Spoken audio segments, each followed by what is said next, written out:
WhatsApp guys আজকে একটা bike নিয়ে কথা বলতে আসছি। তার আগে একটু কথা বলি। সেটা হচ্ছে যে বাংলাদেশে যে কোনো বাইক নিয়ে যদি কথা ওঠে, ব্র্যান্ড একটা বড় ফ্যাক্ট হয়ে যায়। আসলে প্রত্যেকটা প্রোডাক্টের ক্ষেত্রে ব্র্যান্ড হচ্ছে বড় একটা ফ্যাক্ট। ব্র্যান্ডের সঙ্গে কোয়ালিটির একটা সম্পর্ক থাকে। যেমন ধরেন, আমাদের শুধুমাত্র আমাদের না, সারা পৃথিবীতেই জাপান মানে হচ্ছে কোয়ালিটি, মানে জাপানিজ ব্র্যান্ডের উপর রিলায়েবিলিটি আমাদের অনেক বেশি। এখন বাংলাদেশের অ্যাসপেক্টে যদি বলি, তিনটা জাপানিজ ব্র্যান্ড বাংলাদেশের মোটরসাইকেল ইন্ডাস্ট্রি রুল করছে বলা যায়। একটা হচ্ছে ইয়ামাহা, দুই নম্বর হচ্ছে সুজুকি, তিন নম্বর হোন্ডা। তবে হোন্ডার ক্ষেত্রে ব্যাপারটা একটু ডিফারেন্ট। এর কারণটা হচ্ছে হোন্ডা বাংলাদেশে অনেক ইন্ডিয়ান কোম্পানির সঙ্গেই কম্পিট করছে, বা তাদের সঙ্গে কম্পিট করেও অনেক ক্ষেত্রে পারছে না। এর কারণ আছে, এগুলো নিয়ে একটু পরে কথা বলবো। তার আগে বলি, বাংলাদেশের নতুন একটা বাইক লঞ্চ করতে যাচ্ছে। এই বাইকটা হচ্ছে হোন্ডা SP 160। আর ডেফিনেটলি হোন্ডা মানেই হচ্ছে সবার মনের একটা জায়গা। এখনো পর্যন্ত অনেকে নাম দেখে বাইক কেনেন, সেটা হচ্ছে হোন্ডা। ইভেন বাংলাদেশে এখনো পর্যন্ত মোটরসাইকেলকে হোন্ডা নামে চিনেন অনেকেই। এটা হচ্ছে হোন্ডা ব্র্যান্ডের ব্র্যান্ড ইমেজ। বাট বাস্তবতাটা একেবারেই ভিন্ন। আমার কাছে মনে হয় হোন্ডা এখনো পর্যন্ত বাংলাদেশে শুধুমাত্র নামটাই সেল করছে। আসলে ওই লেভেলের কোয়ালিটি বাইক হোন্ডা বাংলাদেশে প্রডিউস করতে বা বাংলাদেশে নিয়ে আসতে পারছে না, বা পারে নাই এখনো পর্যন্ত, আমার এক্সপিরিয়েন্স। স্পেশালি 150cc সেগমেন্টে। আর এই 150 বা 160 যাই বলি না কেন, এই সেগমেন্টের নতুন লঞ্চ হতে যাচ্ছে পসিবলি আপকামিং জুলাইতেই, মানে নেক্সট মাসেই লঞ্চ হতে যাচ্ছে হোন্ডা 160। এখন এই বাইকটা আসলে কি কি আছে, রাইড করার আগে একটু ফিচার নিয়ে আপনাদের সাথে কথা বলি, বা একটু প্রেডিক্টিভ কথাবার্তা, যেমন দাম কত কি হইতে পারে বা কত হলে কি চলতে পারে, এই বিষয় নিয়ে কথা বলার জন্য আজকে ছোট্ট একটা কন্টেন্ট। আসেন দেখি এই বাইকটাতে কি কি আছে। এক নম্বর বিষয় হচ্ছে বাইকটার লুক। দেখেন, স্ক্রিনে আমি শেয়ার করে দিচ্ছি। লুকটা নিয়ে যদি কথা বলি, বাইকটার লুক প্রিমিটিভলি আমার আসলে পছন্দ হয় না। একটা পিওর কমিউটার লুক, বাট এই লুকের ভেতরে ওই লেভেলের অ্যাট্রাকশন আমি পাই নাই, যে অ্যাট্রাকশনটা আসলে মানুষকে ক্রেজি করে তুলবে। ওই লেভেলের আসলে সামান্যতম কোনো অ্যাট্রাকশন এই বাইকটার লুকে আমি পাই নাই। লুকটা আমার কাছে বেসিক্যালি পছন্দ হয় নাই। বাইকের পাওয়ারটা নিয়ে একটু কথা বলি। বাইকের পাওয়ার হচ্ছে 9.9 কিলোওয়াট। That means 13.28 BSP. আর বাইকটার টর্ক হচ্ছে 14.58 নিউটন মিটার। তার মানে বাইকের পাওয়ার থেকে টর্কটা কিন্তু একটু বেশি। মানে যারা স্পিডিং চান তাদের জন্য এই বাইকটা না, যারা ক্রুজিং পছন্দ করেন তাদের জন্য হয়তো এই বাইকটা পছন্দ হইতে পারে, বাট পছন্দ হবেই এই ব্যাপারে নিশ্চয়তা আমি কিন্তু দিতে পারছি না। বাইকটার ব্রেকিং এর দিকে যাই। ব্রেকিং এর আগে একটু টায়ার প্রোফাইল নিয়ে কথা বলি। বাইকটার ফ্রন্টে হচ্ছে 80/100 সেকশনের টায়ার দিয়েছে। এখনো পর্যন্ত মনে হচ্ছে এই সেকশনের টায়ারই আসবে, যেহেতু ইন্ডিয়াতে 80/100 সেকশনের tyre.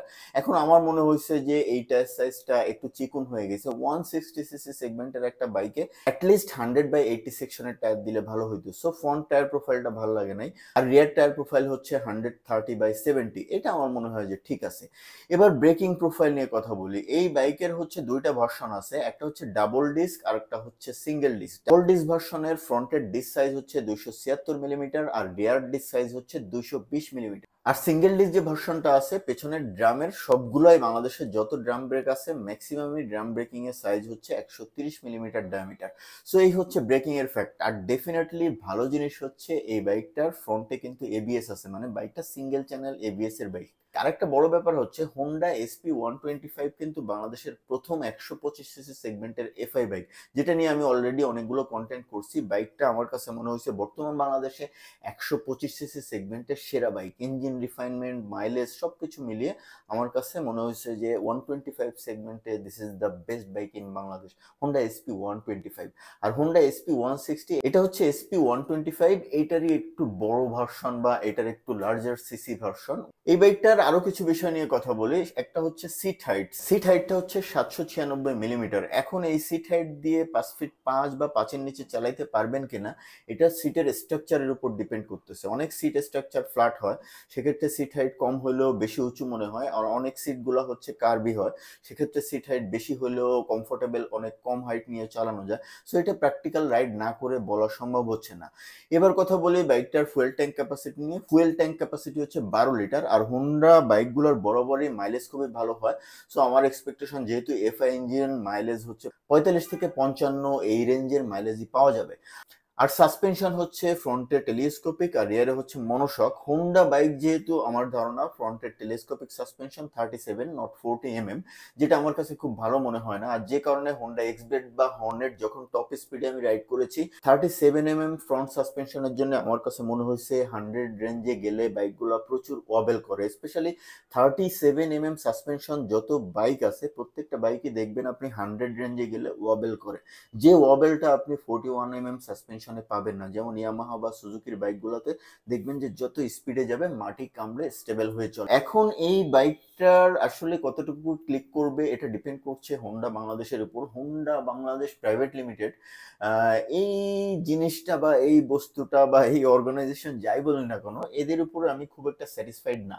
Just like Uttara motors, তাদের বিহেভের সাথে উত্তরা মোটরসের একটা মিল পাওয়া যায়, মানে অতটা গরজ নাই, মানে কেমন কেমন। চলেন এই বিষয়গুলো একটু রাইড করতে করতে কথা বলি। একটু বেরোবো, একটু কাজ আছে, সো রাইড করতে করতেই এই হোন্ডা বাংলাদেশ নিয়ে কথা বলি আর এই বাইকটার দাম টাম কত কি হইতে পারে বা কত হওয়া উচিত এই বিষয়গুলো নিয়ে একটু কথা বলি। এখন ফ্যাক্ট হচ্ছে হোন্ডা বাংলাদেশে আসলে হোন্ডা নিজেরাই সব কিছু করে, ওরাই ডিস্ট্রিবিউশন বা সেলসটা টেক কেয়ার করে।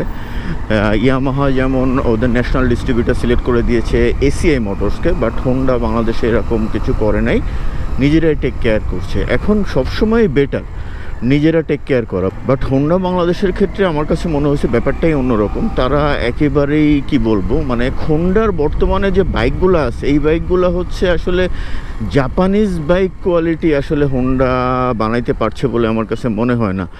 স্পেশালি 150cc সেগমেন্টের বাইকগুলো হোন্ডার, 150cc সেগমেন্টের বাইকে হোন্ডা জাপানিজ কোয়ালিটি আমার মনে হয় যে Japanese company but Indian quality বানাচ্ছে, বা অনেক ক্ষেত্রে আমার মনে হয় যে অনেক ইন্ডিয়ান বাইকই হোন্ডার 150cc সেগমেন্টের বাইক থেকেও মানে অনেক ক্ষেত্রে ভালো করছে মার্কেটে। বাট হোন্ডা 125cc সেগমেন্টে কিন্তু ভালো ব্যবসা করে যাচ্ছে। জাপানিজ ব্র্যান্ড যেগুলো আছে 125 সেগমেন্টে জাপানিজ ব্র্যান্ডগুলো কিন্তু একেবারেই ভালো ব্যবসা করতেছে না এক্সেপ্ট হোন্ডা। সো হোন্ডা কিন্তু এই জায়গাতেই ওরা আসলে গেমটা খেলতেছে এবং 125cc মানে 100 থেকে 125cc সেগমেন্টে হোন্ডা যথেষ্ট ভালো ব্যবসা করতেছে। 150cc সেগমেন্টে হোন্ডার ফোকাসটা আমার মনে হয় কম। ইনফ্যাক্ট ফোকাস দিয়েও লাভ নাই, কেননা এই হচ্ছে দেশের অবস্থা।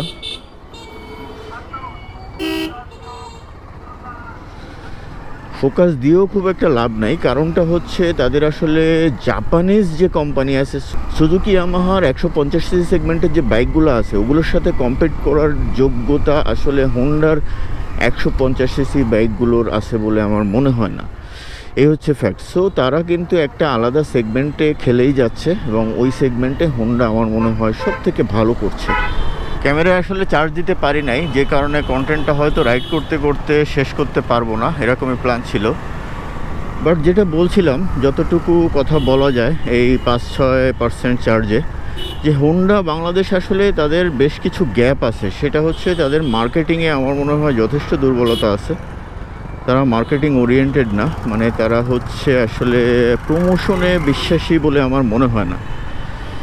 এই ব্যাপারটা আমার কাছে মনে হচ্ছে যে অনেক বড় গ্যাপ। আপনি বাংলাদেশের ইয়ামাহা শোরুমে যাবেন, গিয়ে যে পরিবেশটা দেখবেন আপনার মনে হবে যে আপনি আসলেই একটা প্রিমিয়াম কোনো জায়গায় আসছেন, আপনি একটা প্রিমিয়াম কোনো কোম্পানির শোরুমে আসছেন। বাট আপনি যদি হোন্ডা শোরুমে যান, একটা জাপানিজ ব্র্যান্ড, বা ইয়ামাহাও জাপানিজ ব্র্যান্ড আর হোন্ডাও জাপানিজ ব্র্যান্ড, মানে হোন্ডা শোরুমে গেলে আপনার আসলে কোনোভাবেও ওই প্রিমিয়াম ফিলটা আসবে না, বা ওরকম একটা কাস্টমার ওরিয়েন্টেড ফিল আপনি কোনোভাবেও পাবেন না। তারা চিন্তা করে হয়তো আমরা জাপানিজ ব্র্যান্ড, আমাদের প্রমোশন বা কোনো কিছুর দরকার নাই, এটা সেটা এরকম আর কি। আমার কাছে তাদের বডি ল্যাঙ্গুয়েজ অনেক ক্ষেত্রেই উত্তরা মোটরসের বডি ল্যাঙ্গুয়েজের মতো মনে হয়।